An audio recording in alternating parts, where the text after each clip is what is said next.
मालेगावमध्ये 3 वर्षाची मुरडीवर अत्याचार करून तिची हत्या केल्याची घटना घडली आहे। घटनेमुळे राज्यामध्ये संतापाची लाट उसळली आहे। आरोपीला फाशीची शिक्षा द्या या मागणीसाठी या ठिकाणी महिलांनी केलं। दरम्यान 5 दिवसाच्या पोलीस कोठडीनंतर आरोपीला आज कोर्टामध्ये हजर करण्यात आले। यावेळी न्यायालयाच्या आवारामध्ये संतप्त महिलांनी रास्ता रोको केलेला आहे।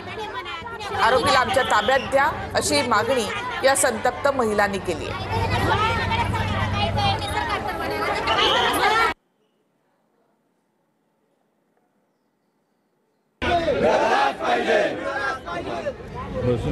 बसून सुरक्षा आपल्याला काही नाही।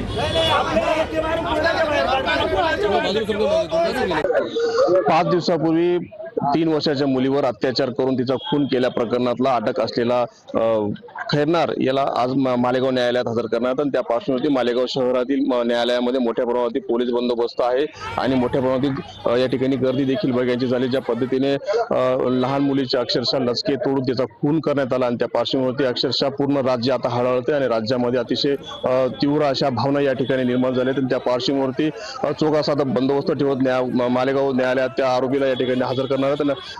त्या पार्श्वभूमीवर मालेगाव पोलिसांनी देखील मोठं मायक्रो प्लॅनिंग या ठिकाणी बारीक या पद्धतीने नियोजन आणि बारीक बंदोबस्त या ठिकाणी करण्याची प्लॅनिंग या ठिकाणी करण्यात जवळपास या ठिकाणी सर्व न्यायालय अनावश्यक कामाशिवाय जो व्यक्ती येईल त्याला या ठिकाणी बाहेर काढण्याचा आदेश देखील या ठिकाणी काढण्यात आलेला आहे। जवळपास आरोपी काही मिनिटातच काय या ठिकाणी पोहोचतायत। आरोपीला योग्य ती सुरक्षा आणि कायदा व्यवस्था बाधित होणार या पद्धतीची काळजी देखील पोलीस या ठिकाणी घेतात। परंतु अक्षर असलेल्या नागरिकांचा संताप बघता मोठ्या प्रमाणात पोलिसांकडून चोख बंदोबस्त ठेवण्यात आलेला आहे।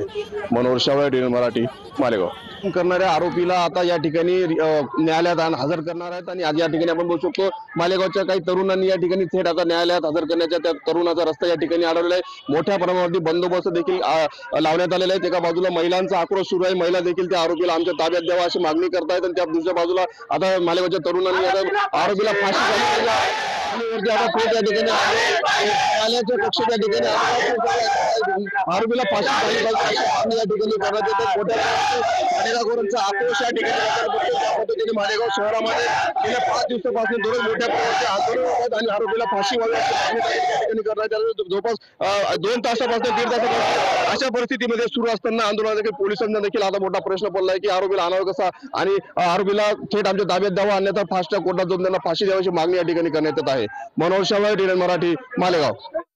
राज्याचे सन्माननीय मुख्यमंत्री देवाभाऊ या घटनेवरती लक्ष ठेवून होते। त्यांनी एसपींसोबत संपर्क करून एकही पुरावा हा सुटता कामा नये आणि या सैतानाला फाशीची शिक्षा व्हावी यासाठी सगळेजण प्रयत्न करत आहेत आणि ही केस फास्ट ट्रॅक वरती आणि उज्ज्वल निकमांसारख्या अतिशय विधिज्ञांकडे ही केस आपण त्या ठिकाणी सोपवावी यासाठी मी सुद्धा उद्या सकाळी सन्माननीय मुख्यमंत्र्यांची भेट घेणार।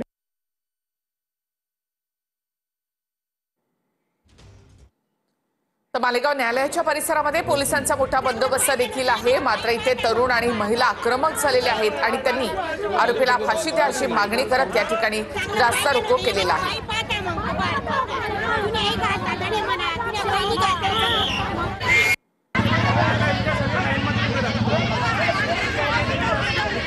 आरोपीला कोर्टामध्ये हजर केलं जात आहे। त्यावेळेला आरोपीला आणण्याचा हा रस्ता या आंदोलकांनी इथे अडवून धरलेला आहे। तरुणांनी या ठिकाणी ठिय्या दिलेला आहे तर महिला देखील आक्रमक झाल्यात।